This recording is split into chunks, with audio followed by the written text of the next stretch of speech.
18절부터 30절까지 말씀입니다.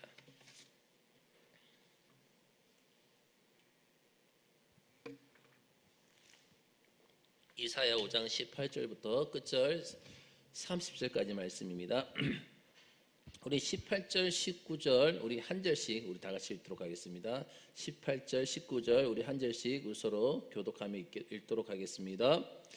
거짓으로 끈을 삼아 죄악을 끌며 수레줄로 한 같이 죄악을 끄는 자는 화 있을진저. 그들이 이르기를 그는 자기의 일을 속속히 이루어 우리에게 보게 할 것이며 이스라엘의 거룩한 이는 자기의 계획을 속히 이루어 우리가 알게 할 것이라 하는도다. 아멘. 오늘 본문에서 보면 이제 앞으로 이 남유다가 이 유다가 하나님 앞에서 장차 우리가 당할 그 화에 대해서 그 심판에 대해서 오늘 본문에서 말씀하고 있습니다. 오늘 본문에서 이사야 선지자는요, 화 있을진저라는 표현으로서 이 유다 백성들이 잘못한 그 세 가지의 잘못을 지적을 하고 있습니다. 그 첫째는 뭐냐면 거짓으로 죄악의 수레를 끄는 어리석음에 대해서 지적을 합니다. 자, 우리 18절 우리 말씀 다시 한번 읽도록 하겠습니다. 시작. 거짓으로 끈을 삼아 죄악을 끌며 수레줄로 함같이 죄악을 끄는 자는 화 있을진저. 아멘. 제가 어렸을 때에 리어카라는 것을 한번 끌어본 적이 있었습니다. 리어카. 제가 제 교회 친구 중에 그 집이 그때 당시에 연탄을 팔았어요. 연탄을 팔아가지고 방학 동안에 한번 아르바이트식으로서 한번 연탄 배달을 한번 한 적이 있었어요. 리어카를 딱 끌었는데 그때 제가 한 번에 나른 그 리어카에 실은 연탄이 무려 2,000개였습니다. 2,000개였는데 그만큼 많은 연탄을 많이 싣고 다닐 수가 있었던 도구가 리어카였습니다. 이 리어카는 앞에서 사람이 쇠로 된 그 손잡이를 끌고 가면 뒤에서 바퀴가 달린 수레가 따라오게 되어져 있는 거예요. 아마 고대 예루살렘도요, 이런 수레들이 있었던 것 같습니다. 이 유다 사람들이 잘못한 것은 뭐냐면 그 거짓을 끈으로 삼아가지고 죄악의 그런 수레를 끈 것이다. 그 죄악의 수레, 얼마나 수많은 죄악을 그 안에 담을 수가 있었겠습니까? 제가 아까 좀 전에 말씀드렸던 것 같이 제가 어릴 때 방학 때 잠시 한번 아르바이트 할 때도 그 수레 리어카에 무려 2,000개에 가까운 그런 연탄을 실을 수가 있었던 것 같이 정말 얼마나 많은 그런 죄악을 그렇게 담을 수가 있었겠습니까? 그 처음에는 별로 대단한 것이 아닌 것 같았습니다. 그래서 이 유다 백성들이 예스라고 대답을 했더니 이제 끌고 들어오는 것은 엄청난 죄악의 덩어리였던 거예요. 자, 우리 계속해서 19절 말씀 볼까요? 19절 다 같이 읽도록 하겠습니다. 시작. 그들이 이르기를 그는 자기의 일을 속속히 이루어 우리에게 보게 할 것이며 이스라엘의 거룩한 이는 자기의 계획을 속히 이루어 우리가 알게 할 것이라 하는도다. 아멘. 이게 진짜 이 말씀이요, 정말 유다 백성들의 입에서 정말 이 말씀이 나왔을까 정말 의심이 될 정도로 믿어지지가 않습니다. 방금 읽은 이 말씀이 아마도 누군가 큰 사기를 당한 후에 노예로 팔려가면서 너희들이 이런 식으로 하면 하나님께서 너희들을 반드시 심판하실 것이다 라고 그렇게 외치고 그렇게 말을 했겠죠. 그러니까 뭐라고 대답하냐면 사실 나는 빨리 하나님께서 그렇게 심판하신 것을 보았으면 좋겠다. 네가 그렇게 외친 것처럼 하나님께서 나를 그렇게 우리를 이렇게 심판하신 거 그 하루속히 내가 보기를 원한다. 그렇게 하더란 것입니다. 물론 그가 진담으로 그렇게 말했는지 아니면 너같이 힘없는 사람이 아무리 말을 해봐야 하나도 두렵지 않다는 뜻으로 말했는지 모르겠지만 하나님께서는 중요한 것이 이겁니다. 바로 교만한 자의 입에서 나온 그 말을 듣고 기억하고 계신다는 겁니다. 교만한 자의 입에서 나오는 그 말을 들으시고 그것을 기억하고 계십니다. 이스라엘의 거룩한 자는 그 계획을 속히 이루었으면 좋겠다. 이렇게 그들이 이렇게 이야기하니까 하나님께서는 그의 말을 무엇으로 들으셨냐면 기도로 들으십니다. 교만한 자의 입에서 나오는 그 말을 기도로 듣고 대재앙을 앞당겨 퍼붓겠다라는 것입니다. 어떻게 유다 백성들의 마음이 이토록 굳어지게 되었을까? 하나님 앞에서 이토록 굳어지게 되었을까요? 심지어는 그들의 앞에서 하나님의 심판은 하나도 무섭지 않다는 말이 어떻게 그들의 입에서, 하나님의 백성이라는 자들의 입에서 이런 말들이 나왔을까요? 그것은 우리 어제 본문에 살펴보았던 것처럼 다른 사람을 불쌍히 여기지 않게 결심을 해버렸기 때문이라는 것입니다. 그러면 이제 둘째로 이들의 제약이 무엇이냐면, 그렇게 하다 보니까 이제 선의 기준을 혼동시켜 버립니다. 선의 기준을. 자, 20절 말씀 볼까요? 20절 다 같이 읽도록 하겠습니다. 시작. 악을 선하다 하며 선을 악하다 하며 흑암으로 광명을 삼으며 광명으로 흑암을 삼으며 쓴 것으로 단 것을 삼으며 단 것으로 쓴 것을 삼는 자들은 화 있을진저. 아멘. 악과 선은요, 같습니까? 다릅니까? 완전히 다른 거예요. 악이라는 거, 선이라는 거, 이것은 완전히 다른 것입니다. 그리고 어둠과 빛, 혼동될 수가 없는 겁니다. 확실한 거예요. 쓴 것과 단 것은요, 얼마나 차이가 있습니까?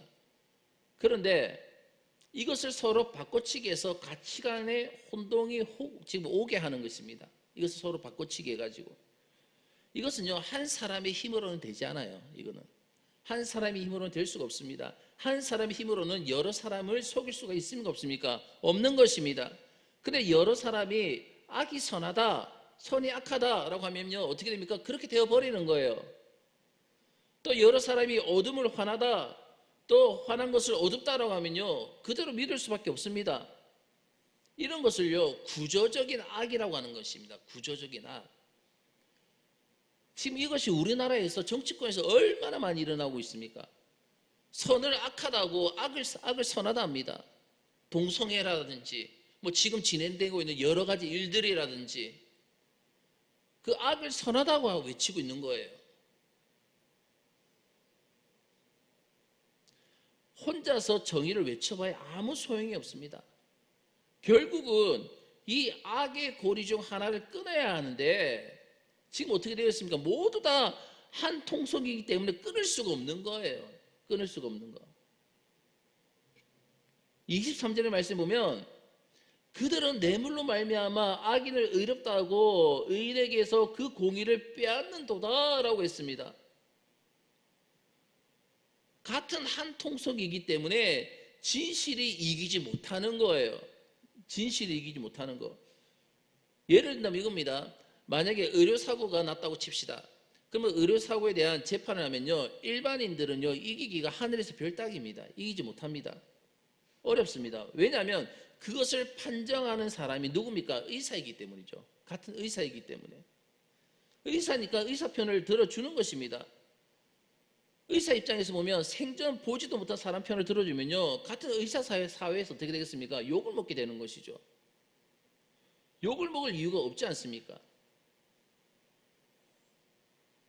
몇 년 전에 그런 뉴스를 본 적이 있었습니다. 우리나라에 양심의 치과 의사라는 그런 분이 있었습니다. 그래서 그분은 간호사도 쓰지 않습니다. 본인이 혼자서 다 하십니다. 그리고 모든 치과 치료에 대한 그런 거품을 다 빼고 원래 진짜 가격에 대해서만 그 진료비를 받는 거예요. 그렇게 하니까 주변의 다른 치과 동료 의사들이 그 사람을 얼마나 비판하는지 모릅니다. 오죽하면 뉴스에 나오겠습니까? 그러니까 같은 의사에게 욕을 먹을 이유가 없다는 것이죠. 그러나 하나님께서 유다 백성들에게 기대한 것은 뭐냐면 이렇게 편들어 주기를 요구하시는 것이 아닙니다. 편들어 주기를 말씀하시는 것이 아니에요. 아무리 친한 사람이 그 문제에 걸려들었다 하더라도, 심지어는 자식이 그 문제의 당사자다 하더라도 진리 편을 들어서 이스라엘 안에 하나님이 계신 것을 나타내라는 것입니다. 진리의 편에 서라는 거예요. 그래서 하나님이 살아계심을 나타내라는 거. 그 마지막 세 번째로 그 제약은 뭐냐면 스스로 지혜 있다고 하면서 이들은 무엇을 하고 있냐면 술을 마시기에 용감했습니다. 스스로 지혜 있다고 이야기를 하면서.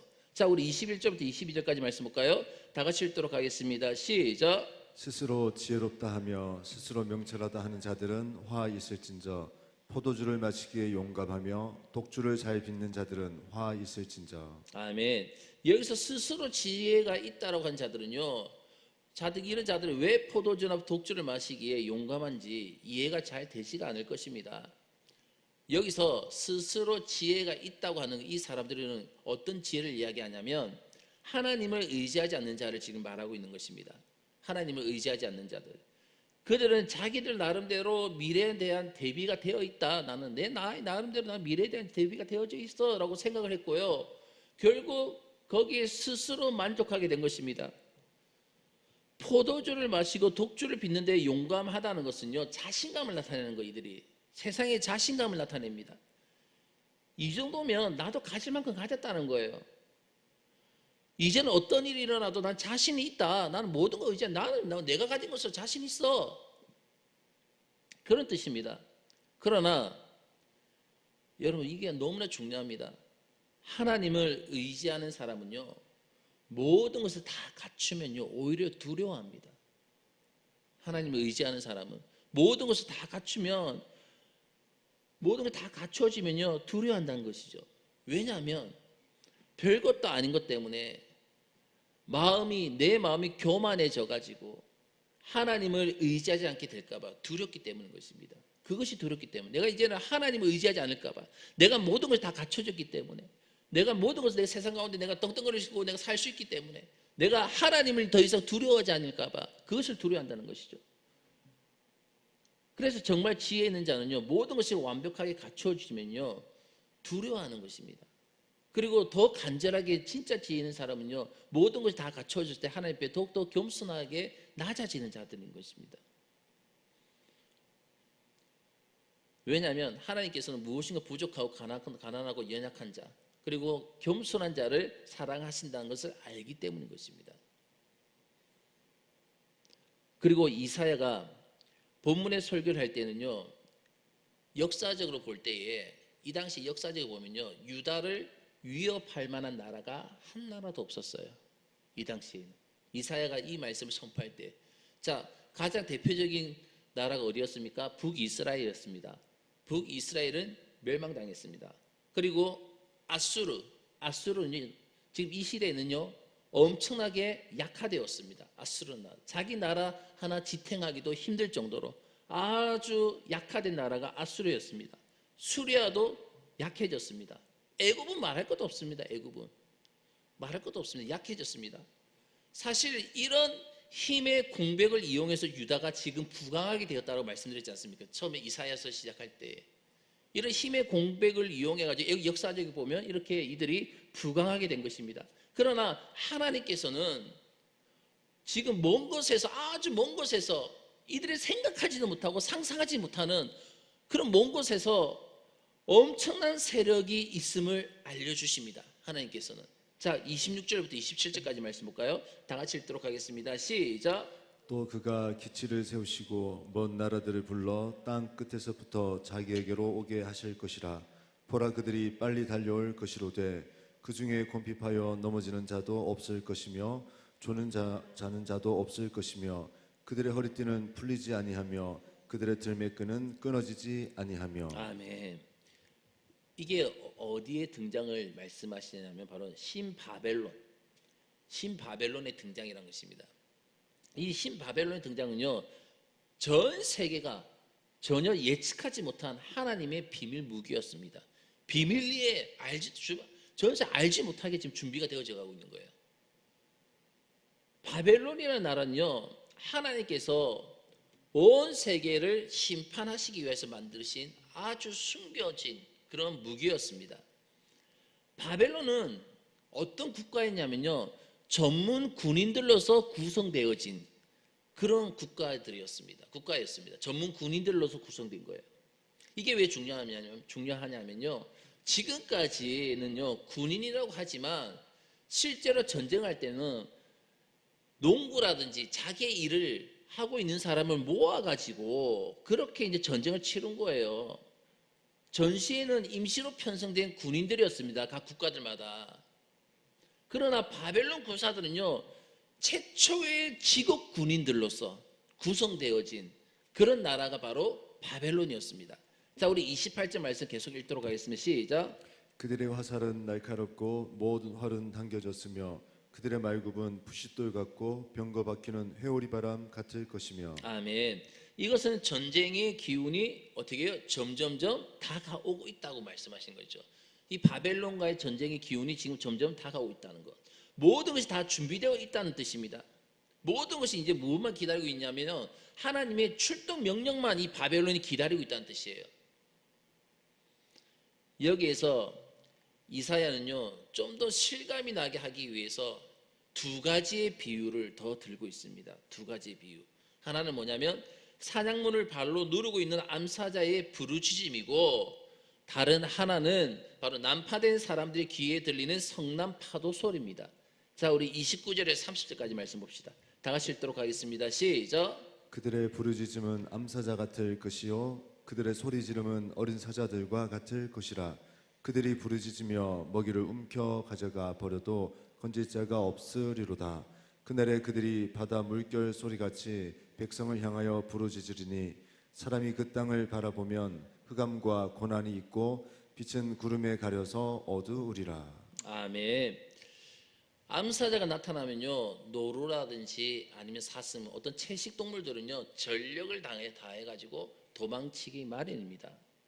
그러나 이미 암사자에게 목이 물리고 그리고 그 발톱에 찍힌 짐승은요 살아날 가망이 없습니다. 아무도 그 짐승을 도와서 암사자의 발에서 그 짐승을 빼낼 수가 없는 거예요. 그저 절망 속에 서서히 죽어갈 수밖에 없습니다. 서서히 그 암사자의 발톱 밑에서 서서히 절망 가운데 죽어갈 수밖에 없는 거예요. 그리고 그리고 또 배를 타고 가다가 난파된 사람은요 겨우 지금 나무 조각 하나 붙들고 구원의 손길을 기다립니다. 하지만 구조선은 보이지 않고 그 난파된 그 사람의 귀에는 더 큰 파도 소리만이 계속적으로 더 크게 울려오는 거예요. 더욱이 어때요? 달빛마저도 구름에 가려졌단 말을 하고 있지 않습니까? 달빛마저도 지금 어떻게 해요? 구름에 가려서 온 세상이 캄캄해질 때에는 이제 너무나 두려운 거예요. 너무나 두려운데 아직 나의 생명은 붙어 있습니다. 그래서 이런 절망을 하게 되는 것이죠. 왜 이렇게 빨리 죽지 않은지, 그것이 원망스럽다는 것입니다. 너무 두려우니까. 이사야는 앞으로 유다 백성들의 사정이 이렇게 절망적인 사정이 될 것이다. 절망적인 그런 상황이 될 것이다. 라고 지금 경고를 하고 있습니다. 사랑하는 여러분, 오늘 우리가 이 불의한 사회에서 살아남을 수 있는 유일한 길은 뭘까요? 이 불의한 사회에서 우리가 살아남을 수 있는 길은요, 지금 내가 가지고 있는 것을 전혀 의지하지 않는 것입니다. 내가 들고 있는 것, 이것을 전혀 의지하지 않는 것입니다. 돈이나 가정이나 지식이나 사업터나 직장이나 나의 권력이나 권세나 이 모든 것들, 거기에 너무 의미를 부여하지 않고요, 오직 하나님을 더 사랑하기 위해서 애를 쓰는 것입니다. 다시 말해서 아까 좀 전에 제가 말씀드린 것 같이 그리스도인들은요, 모든 것이 다 갖춰지기 시작하면 우리는 더 하나님을 두려워해야 되는 것입니다. 더 겸손해져야 되는 것입니다. 그것이 바로 이 불의한 사회에서 살아남을 수 있는 유일한 길인 것입니다. 하나님을 더욱더 사랑하는 것. 그런데 여러분 보십시오. 이것은요 혼자 힘으로 되지 않습니다. 혼자 힘으로. 함께 모여서 말씀을 읽어야 되고, 함께 모여서 그 말씀을 읽는 것을 적용해야 되고, 그리고 함께 모여서 그 말씀을 읽고 적용하면서 기도하면서 어떻게 하면 더 하나님을 기쁘시게 하고 어떻게 하면 하나님을 더 가까이 할 수 있을지 생각해야 하는 것입니다. 그러면 하나님께서 반드시 우리를 지켜주실 것입니다. 하나님께서 반드시 우리에게 더 큰 은혜를 주실 것입니다. 또한 절대로 하나님 외에 다른 것으로 자만에 빠지면 안 됩니다. 하나님 외에 다른 것에 자만에 빠지면 절대 안 되는 거예요. 여러분, 그래서 나에게 부족한 것이 있으면, 여러분 나에게 부족한 것이 있다는 것이 너무나 행복하고 너무나 큰 은혜인 줄 여러분 믿으시길 바라겠습니다. 왜냐하면 내가 연약하고 내가 부족하고 내가 정말 남들보다 가진 게 없기 때문에 더욱더 하나님을 의지하고 더욱더 하나님의 말씀을 붙들고 하나님께서 원하시는 풍성한 삶이 뭐라고 했습니까? 하나님을 사랑하고 하나님을 의지하고 하나님을 신뢰하는 삶이라는 말씀드렸지 않습니까? 그런 풍성한 삶을 내가 살 수가 있기 때문인 것입니다. 여러분, 부족한 것이 있으면요, 그 부족한 것이 있는 것으로 기뻐하시길 바라겠습니다. 부족한 것이 있으면 그 부족한 것을 인하여서 여러분 감사하시길 바라겠습니다.